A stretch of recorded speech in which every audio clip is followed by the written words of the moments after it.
हरि ओम।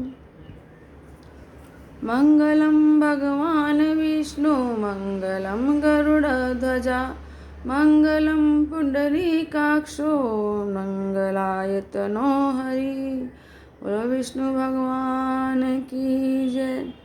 वैशाख मास महात्म पहला अध्याय। नारायणं नमस्कृत्य नरं चैव नरोत्तमं देवी सरस्वती व्यासं ततो जयम् उदीरयेत्। भगवान नारायण, नर श्रेष्ठ नर, देवी सरस्वती और महर्षि वेद व्यास जी को नमस्कार करके भगवान की विजय कथा से परिपूर्ण इतिहास पुराण आदि का पाठ करना चाहिए। सूत जी कहते हैं, राजा अम्बरीश ने परमेष्टि ब्रह्मा के पुत्र देवर्षि नारद से पुण्य में वैशाख मास का महात्म इस प्रकार से पूछा। ब्रह्मन, मैंने आपसे सब महीनों का महात्म सुना। उस समय आपने यह कहा था कि सब महीनों में वैशाख का महीना सबसे श्रेष्ठ है। इसलिए यह बताने की कृपा करें कि वैशाख मास क्यों भगवान विष्णु को प्रिय है और उस समय कौन कौन से धर्म भगवान विष्णु के लिए प्रीतिकारक हैं।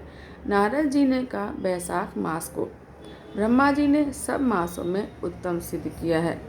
वह माता की भांति सब जीवों को सदा अभिष्ट वस्तु प्रदान करने वाला है। धर्म, यज्ञ, क्रिया और तपस्या का सार है। सभी देवताओं द्वारा पूजित है।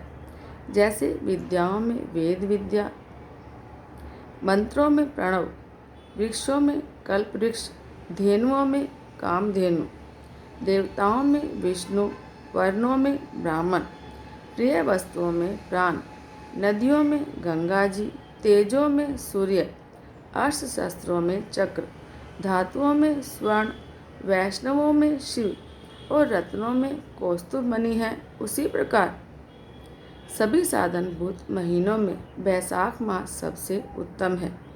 संसार में इसके समान भगवान विष्णु को प्रसन्न करने वाला दूसरा कोई महीना नहीं है। जो वैशाख मास में सूर्योदय से पहले स्नान करता है उससे भगवान विष्णु हमेशा प्रीति करते हैं। पाप तभी तक गजते हैं जब तक जीव वैशाख मास में प्रातःकाल जल में स्नान नहीं करता। राजन, वैशाख के महीने में सब तीर्थ आदि देवता तीर्थ के अलावा बाहर के जल में भी सब हमेशा स्थित रहते हैं। भगवान विष्णु की आज्ञा से मनुष्यों का कल्याण करने के लिए वे सूर्योदय से लेकर 6 दंड के भीतर तक वहाँ मौजूद रहते हैं। वैशाख के समान कोई मास नहीं है, सतयुग के समान कोई युग नहीं है, वेद के समान कोई शास्त्र नहीं है, गंगा जी के समान कोई तीर्थ नहीं है, जल के समान दान नहीं है, खेती के समान धन नहीं है और जीवन से बढ़कर कोई लाभ नहीं है।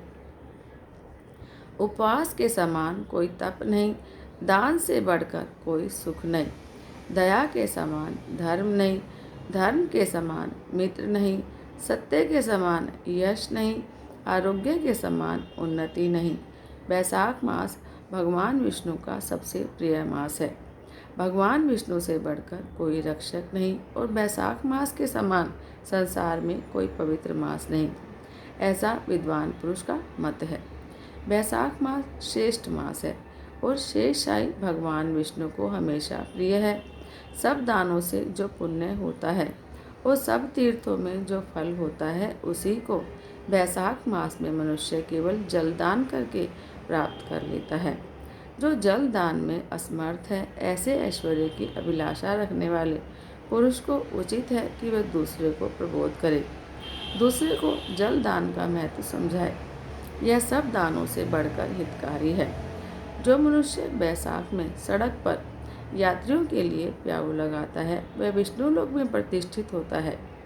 नृपश्रेष्ठ पोसला या प्याऊ देवताओं, पितरों और ऋषियों को अत्यंत प्रीति देने वाला है। जिसने प्याऊ लगाकर रास्ते के थके मादे मनुष्यों को संतुष्ट किया है उसने ब्रह्मा, विष्णु और शिव आदि देवताओं को संतुष्ट कर लिया है। राजन, वैशाख मास में जल की इच्छा रखने वाले को जल, छाया चाहने वाले को छाता और पंखे की इच्छा रखने वाले को पंखा देना चाहिए। राजेंद्र, जो प्यास से पीड़ित महात्मा पुरुष के लिए शीतल जल प्रदान करता है, वह उतने ही मात्र से 10,000 राजसूय यज्ञों का फल पाता है। धूप और परिश्रम से पीड़ित ब्राह्मण को जो पंखा झुलाकर हवा करता है, वह उतने ही मात्र से निष्पाप होकर भगवान का पार्षद हो जाता है। जो मार्ग से थके हुए शेष द्विज को वस्त्र से भी हवा करता है, वह उतने से ही मुक्त हो भगवान विष्णु का सायुज्य प्राप्त कर लेता है।